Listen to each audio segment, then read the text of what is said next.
Camp Pendleton, California, the largest Marine Corps base in the continental United States.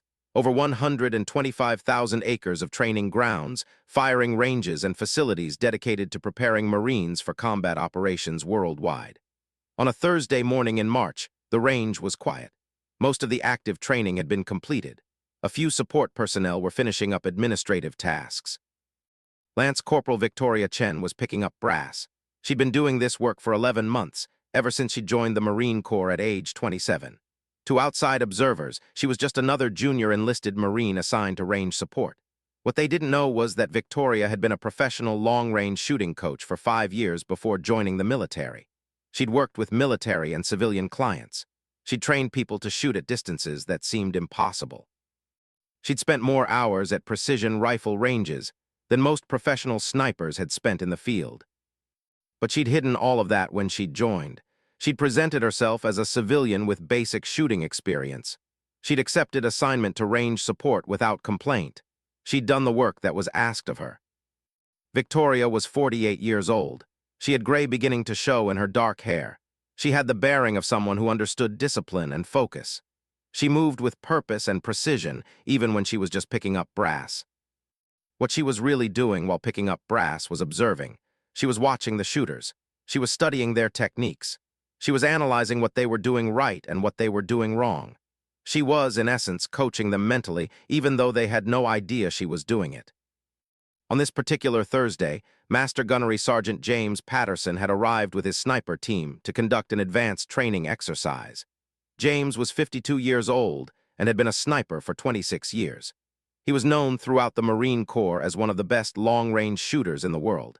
He'd conducted training for hundreds of snipers. He'd personally trained the people who were now training other snipers. James had set up an exercise that would test the absolute limits of his team's capability. He'd positioned targets at various distances. The final target was positioned at 2,500 yards. That's 1.5 miles. That's so far that most shooters would struggle even to see the target through their scope. James had placed that target specifically because he wanted to see if any of his snipers could make the shot. He suspected they couldn't. He suspected that 2,500 yards was beyond the practical capability of any shooter on his team. He wanted to see if he was wrong. One by one, his 8 snipers attempted the shot. None of them hit it. Some missed by a foot, some missed by several feet, one missed by nearly 10 feet. The wind was tricky at that distance. The bullet drop was significant. The margin for error was nearly non-existent. James was documenting the failures when he noticed something. There was a junior enlisted Marine watching the exercise. She was supposed to be picking up brass, but she was watching the shooters with an intensity that suggested she understood what they were doing. She was watching with the focus of someone who knew what to look for. James walked over to Victoria. "Private Chen," he said, reading her name tape. "Gunnery Sergeant," Victoria said, straightening up. "You watching the exercise?" James asked. "Yes, Gunnery Sergeant. Part of my job to observe the range," Victoria said, which was technically true. "You know anything about long-range shooting?" James asked. Victoria paused. She was at a crossroads. She could tell the truth or continue the pretense. She could reveal who she was or stay hidden. "Some, Gunnery Sergeant," she said. "That target at 2,500 yards, James said, pointing at the distant object that was barely visible even with binoculars. "None of my snipers could hit it. You think it's possible to hit?" Victoria looked at the target. She looked at the wind. She looked at the atmospheric conditions. She ran the ballistics calculations in her head. 2,500 yards, a bullet drop of approximately 1,080 inches, a wind drift of approximately 10 inches based on the current crosswind. "Yes, Gunnery Sergeant," she said. "I think it's possible." "You think it's possible or you know it's possible?" James asked. "I know it's possible, Gunnery Sergeant," Victoria said. "Have you ever made a shot at that distance?" James asked. "Yes, Gunnery Sergeant," Victoria said. "Multiple times." James studied her carefully. "I want you to try," he said. "Gunnery Sergeant, I'm not qualified to," Victoria started. "I don't care about qualifications," James said. "I want to see if you can make the shot. If you can't, nothing's lost. If you can, I need to understand how." Victoria wanted to refuse. She wanted to keep her secret. She wanted to continue being invisible, doing her job, not drawing attention to herself. But something in her wanted to take this shot. Something in her had been waiting for an opportunity to do what she did best. "Yes, Gunnery Sergeant," she said. James led her to the shooting position. He had one of his snipers give up the rifle. It was a custom-built precision rifle, fitted perfectly for long-range shooting. The scope was top quality. The ammunition was carefully loaded and tested. Victoria settled into the prone position. She positioned her body for stability. She adjusted the scope. She checked the wind. She made her calculations about bullet drop and windage. She prepared herself for one of the most difficult shots a person could make. And then she fired. The bullet flew across the range. 2,500 yards is far enough that you can't see the impact of the bullet. You have to wait for the spotters to confirm the hit. The range went silent. Then over the radio, one of the spotters said, "Target impact, 10 ring, dead center." The entire team froze. Nobody spoke, nobody moved. James walked over to the spotting scope and looked through it. He looked at the target. He looked at the bullet hole, and he understood that he'd just witnessed something extraordinary. A junior enlisted Marine had made a 2,500-yard shot, dead center, on her first attempt, using a rifle she'd never fired before, in conditions that had defeated 8 of the best snipers in the Marine Corps. "How did you do that?" James asked quietly. Victoria sat up, removing the ear protection. "I've been doing this for a long time, Gunnery Sergeant," she said. "How long?" James asked. "Most of my adult life," Victoria said. James looked at her carefully. "What's your real story, Private Chen?" Victoria told James everything. She told him about her years as a professional shooting coach. She told him about training military personnel and civilians. She told him about holding records at long-range shooting competitions. She told him about teaching people to make shots that seemed impossible. She told him why she'd hidden all of that when she'd joined the Marines. "I wanted to be a Marine," Victoria said. "Not a shooting coach who happened to wear a uniform. I wanted to understand what it meant to serve in a combat role. I wanted to see if my civilian skills translated to military operations. I wanted to prove something to myself." "By picking up brass?" James asked. "By being part of a unit," Victoria said. "By doing what I was asked to do without complaint, by proving that I understood the hierarchy and the discipline and the culture. I didn't want to be special because I was a good shooter. I wanted to be good because I was a good Marine." James understood what she was saying. He'd seen this before, people trying to prove themselves in ways that didn't match their actual capabilities.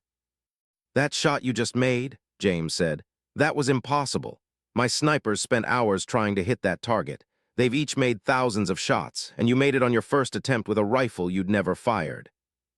"Because I've spent 5 years studying everything about long-range shooting," Victoria said. "I know the physics, I know the mathematics, I know how to read wind by watching the grass and the dust and the way the air moves. I know how to adjust for temperature and humidity and altitude. I know how to position my body so that every muscle contributes to stability rather than movement. It's not magic, it's study and practice and understanding." James was quiet for a long moment. Then he made a decision that would change Victoria's life. "You're not picking up brass anymore," he said. "Effective immediately, you're being assigned to my sniper program as an advanced instructor. I'm requesting your promotion to corporal with a position as a marksmanship specialist. And I'm personally guaranteeing your progression to gunnery sergeant within 2 years if you perform at the level you just demonstrated."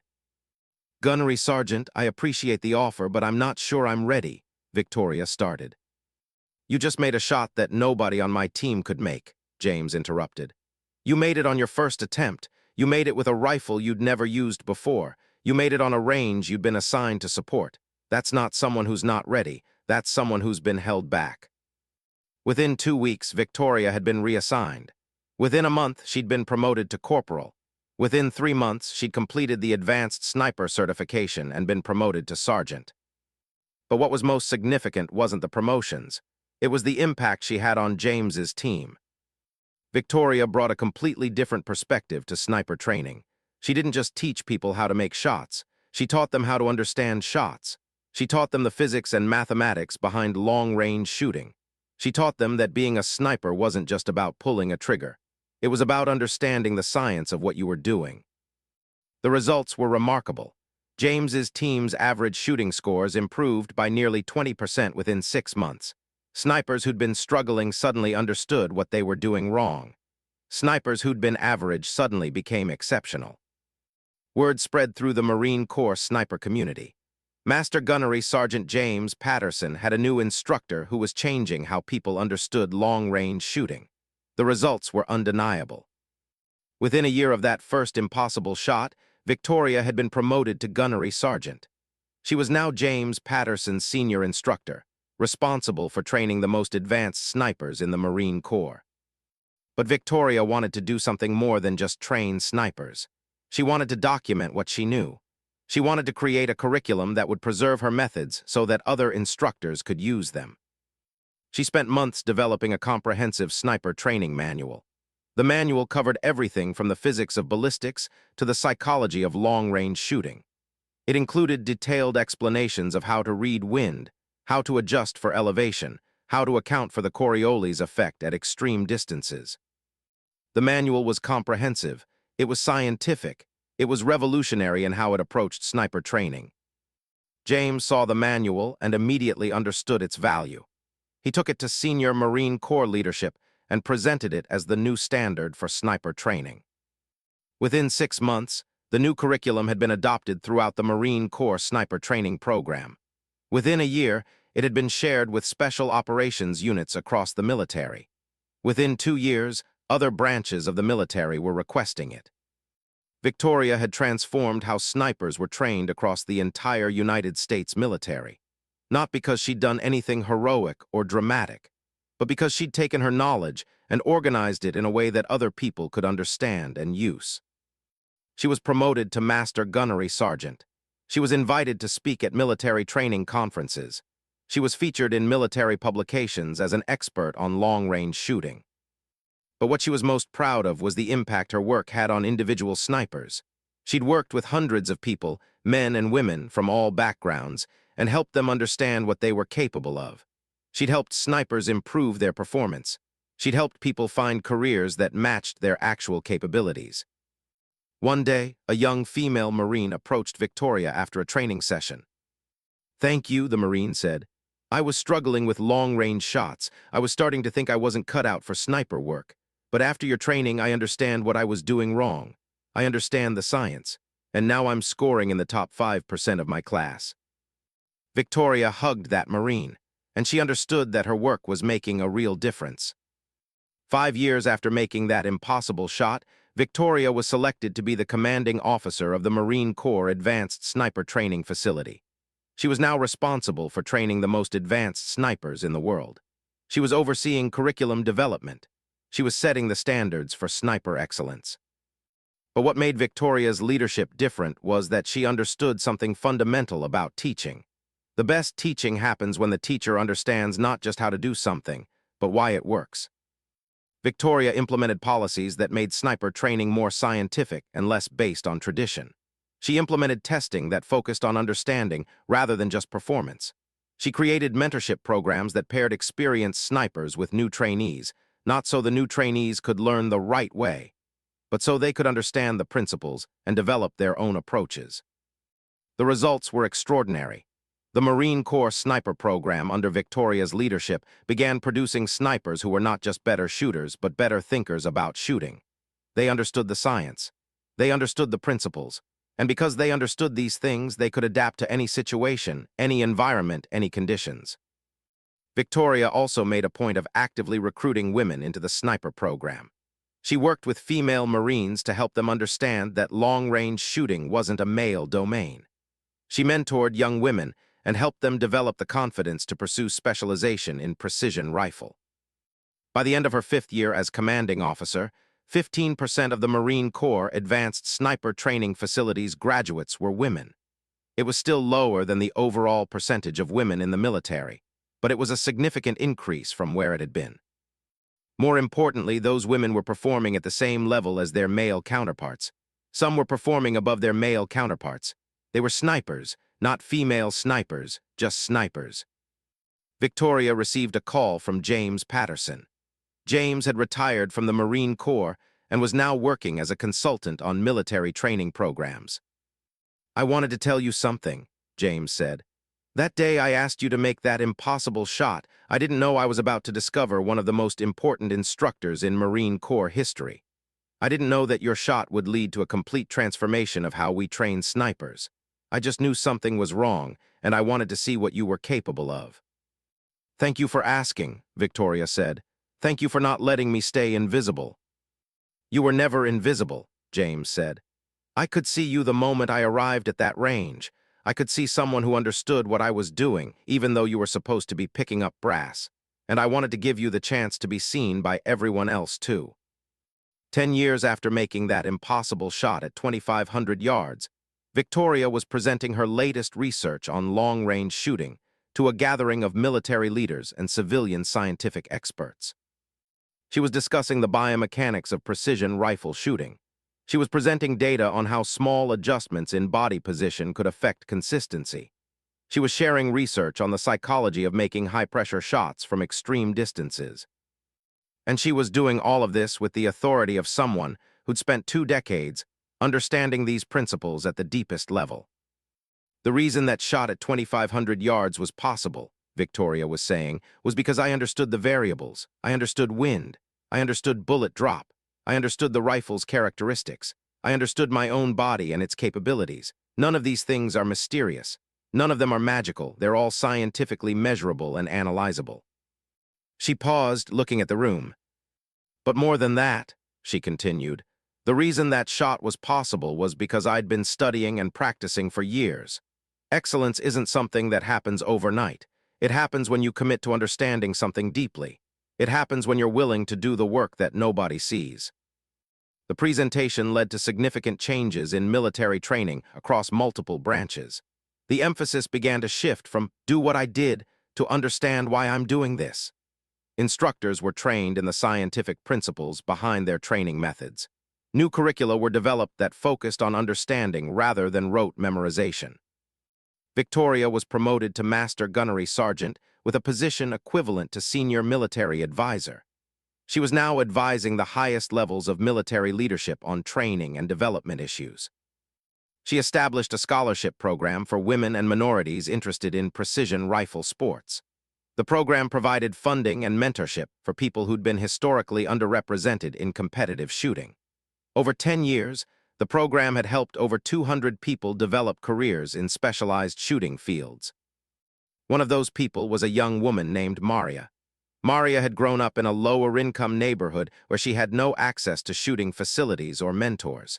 She discovered shooting through a community program and fallen in love with it, but she couldn't afford training or competition fees.